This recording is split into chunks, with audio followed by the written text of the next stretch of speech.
The next time that you're in a stressful situation, maybe you should consider taking a rest. REST is an acronym used in dialectical behavior therapy as the first distress tolerance skill within the workbook.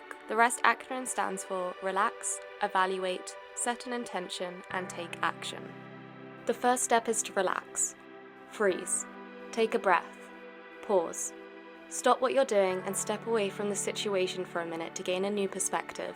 This first step is your initial cue that signifies that you are choosing to cope with the situation in a healthy way. But for some people, it's easier said than done to just relax. So, leave the situation and then maybe use one of these ideas to help you feel relaxed. Try to remember a time recently where you felt good or relaxed. Go to the toilet and take a moment to run your wrists under the cold water. Try to switch to logical mind, let your emotions run cold for a moment. Breathe in through your nose and out through your mouth. Plug in your headphones and ignore them.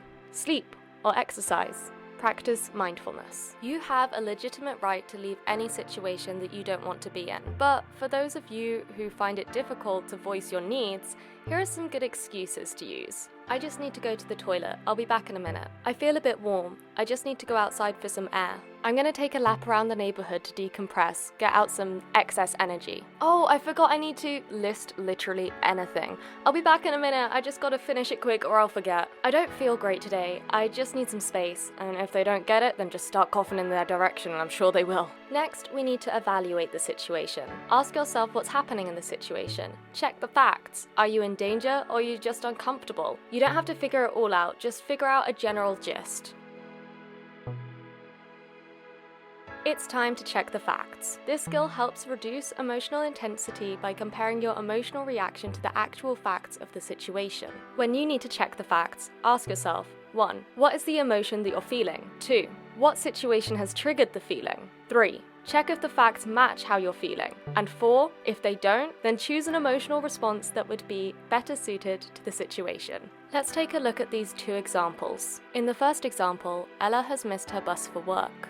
Firstly, let's identify the emotion. This led her to feel anxious, frustrated, and fearful. Next, we examine the trigger. The bus is the only transport Ella can afford to get to work, and Ella needs to work so that she doesn't get fired. Ella needs to keep her job so that she can afford to live, and now she's missed the bus. So do the facts match the feeling? Well, Ella needs to work to survive, so it's a very real concern for her to have. However, they're very unlikely to fire her for missing one shift, and will probably be understanding. So what emotional response should fit the facts? Ella should take a moment to calm down, and then once she has composed herself, she should call her employer to let them know that she will be on a later bus, or that she will not be able to make it in that day. To relax her anxiety, she could offer another day to replace the lost shift. In our second example, we then have Karen, who threw her drink over a barista because she had to wait longer than 15 minutes. Firstly, let's identify the emotion that Karen was feeling. She felt rage, anger, and frustration. Next, we examine the trigger. Well, Karen had to wait 15 minutes when she only expected to wait 5 minutes. So were the feelings suited to the facts? Well, the barista was serving other customers, and they served as quickly as they could. So what response would have fit the facts? Well, Karen should have thanked the barista, taken the coffee, and moved away from the situation to calm herself with some deep breathing exercises. So our third step to the rest skill is to set an intention. Set a target or goal and then plan what you're going to do next. Pick one of the coping skills that you know often helps you and set an intention to use it. But what coping skills could you possibly use? Well, are you ready for another fun acronym? Accept.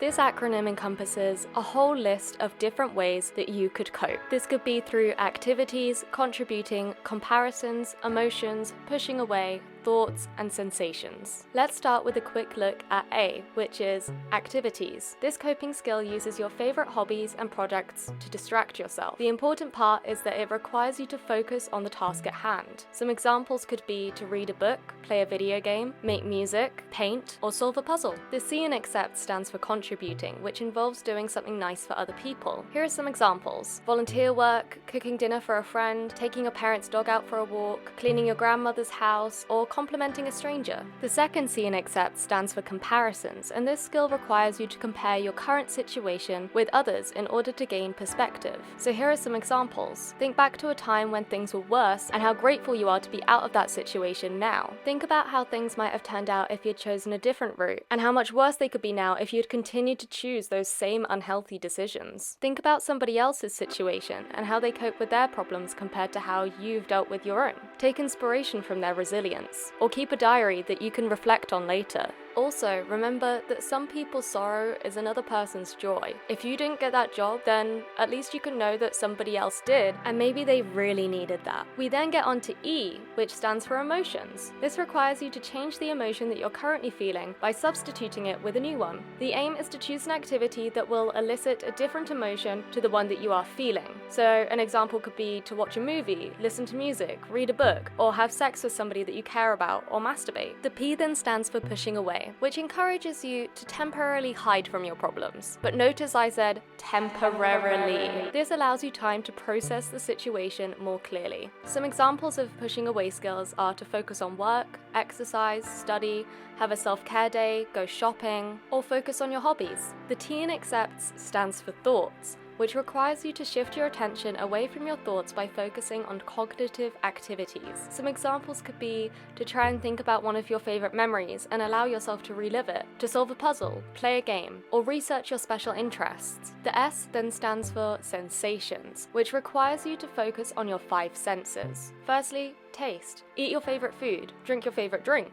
chew gum, brush your teeth, vape, then touch. Carry something soft that you can feel when you need to. Or identify 5 items that you can touch with different textures around you right now. We then move on to vision. Look at pictures that please you, or go somewhere with a pleasant view such as a park or a lake. Or if you can't go anywhere, just imagine it in your head. You can use your sense of hearing by listening to music, blocking out sounds with headphones. Take a bath and keep your ears under the water. Or do the opposite and immerse yourself with sound. Try and find 5 different things that you can hear. Then finally, try using your sense of smell. Light a candle, spray perfume, bake a cake, take a shower or a bath. And then take action. Put your plans into practice and take action. Proceed with your chosen coping skill mindfully, and then once you feel better, you can re-enter the situation.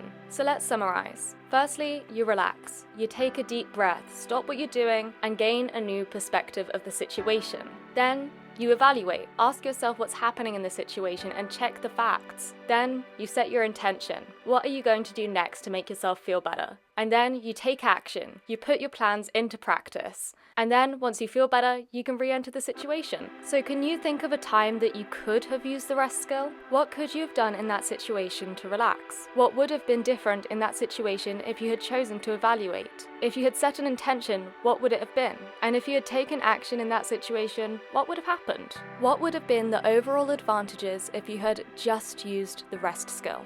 So next time, take a rest.